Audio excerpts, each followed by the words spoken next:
You are listening to Part 1 of The Old Man. In a village, there is a certain old fellow that is particularly peculiar. He is a wanderer, as the villagers call him, and a fool to most people. The old man with a long white beard and a stick. He would visit rarely to the village. Most of the people look down, and some hate him. Why? Well, that is for the listener to find out. Now, as it was, the old man was just leaving, and he was already outside the village on the dirt road, but not too far off. There were two youths that found him on the road. They had chased him down, a young girl and a young man.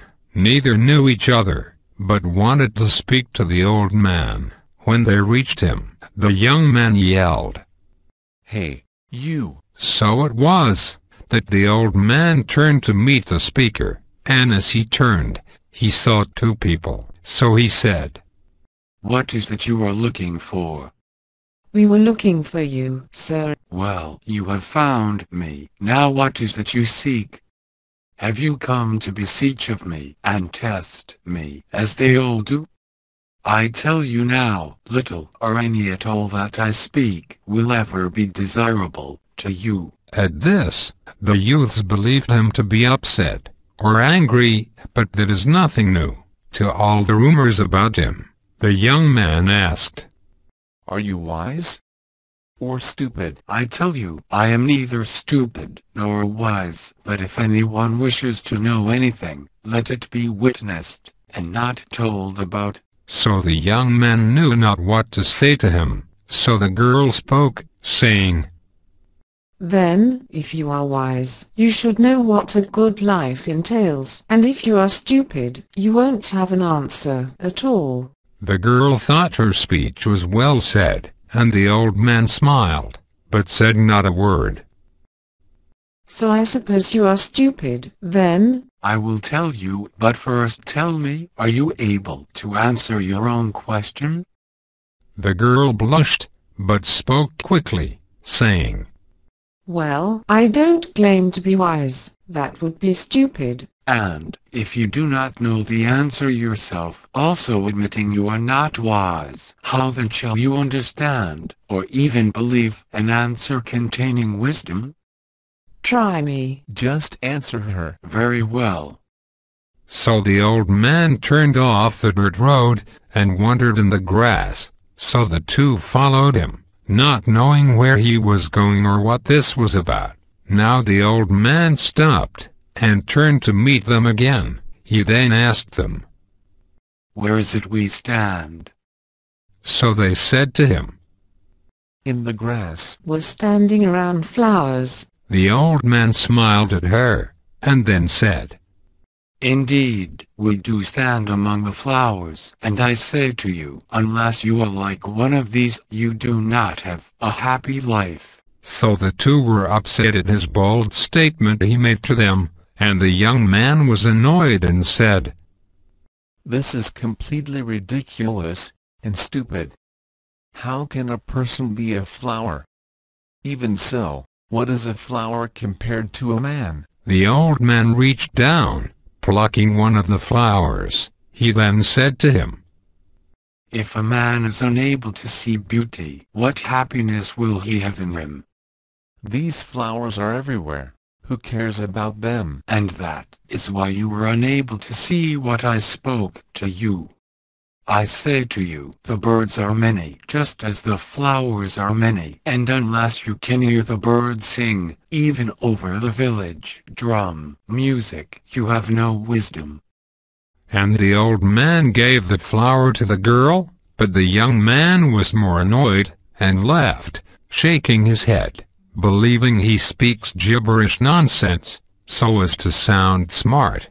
But the girl perceived the old man was saying something more than just flowers, music and birds, so she asked him, "What exactly are you trying to say?"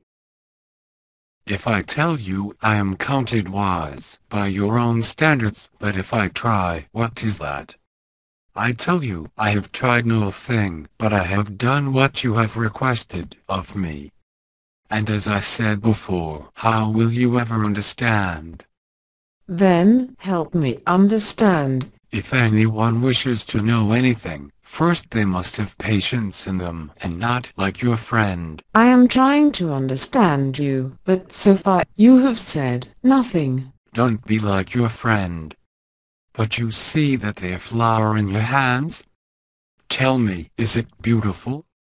Yes, it is pretty. The old man turned and motioned to the other flowers surrounding them, and said, And the sisters, do they dance in the wind? I suppose so. So they are happy then?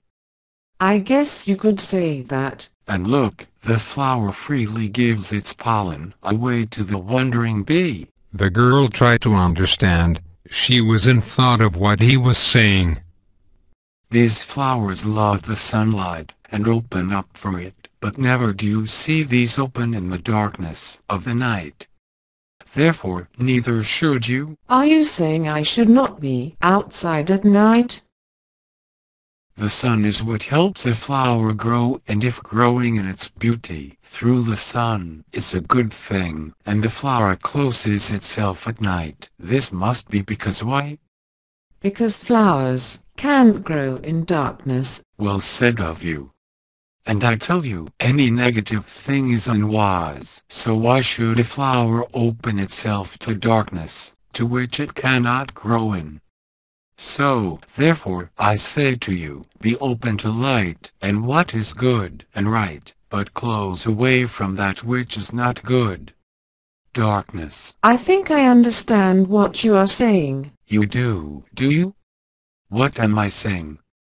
Well, just as a flower is beautiful, so should I be, and as a flower dances in happiness, so a person should be happy with what they do have.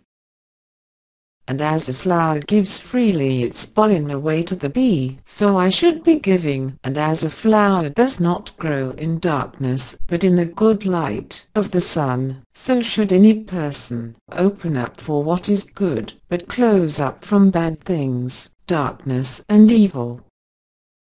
I think that is what you mean. You understand well what I mean, but where is beauty? I am not sure I know what you mean. Is a flower beautiful because how it looks? I believe so. But the beauty I speak is not visible by the eye, but by the good things a person does for others, beauty and kindness of the heart. This is what I mean. So I say to you, be beautiful in all the ways as the flower, but beware of roses, for they appear good and pretty, but indeed, they are dangerous to the touch. Take heed what you accept, what you hear, and how you use. So the girl left him with understanding. So it was that she came into the village again saying, That old man is no fool, but a kind philosopher. He knows what he speaks, and I hope to meet him again. But those who heard her paid little attention and care, and she only received laughs and disbelief.